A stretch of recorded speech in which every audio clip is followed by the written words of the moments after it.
Vitamini v športnem napitku niso smiselni.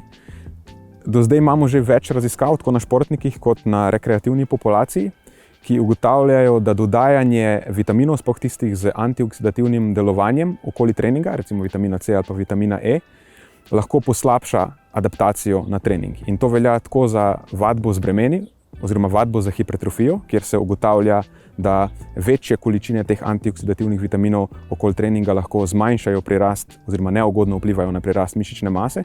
In enako velja za trening vzdržljivosti, kjer se ugotavlja, da lahko večja količina teh antioksidantov okoli treninga zmanjša mišične prilagoditve na vzdržljivostni trening.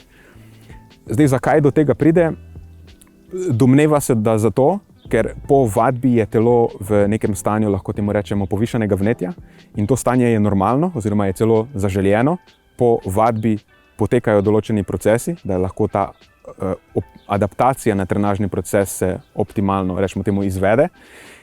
Ampak antioksidanti, tudi antioksidativni vitamini, pa lahko ta proces, rečemo temu, zmotijo oziroma prekomerno ublažijo te procese in potem ne pride do optimalne adaptacije.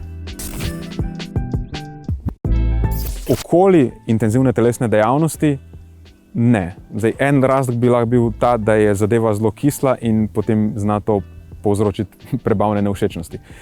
Če iz nekega razloga nekdo dodaja vitamine ali pa antioksidante, recimo da ima več tekem zapored, potem to naredi po telesni aktivnosti. Pa tudi v tem primeru, torej večjih tekem zapored, ne bi zbral C vitamina za ta namen.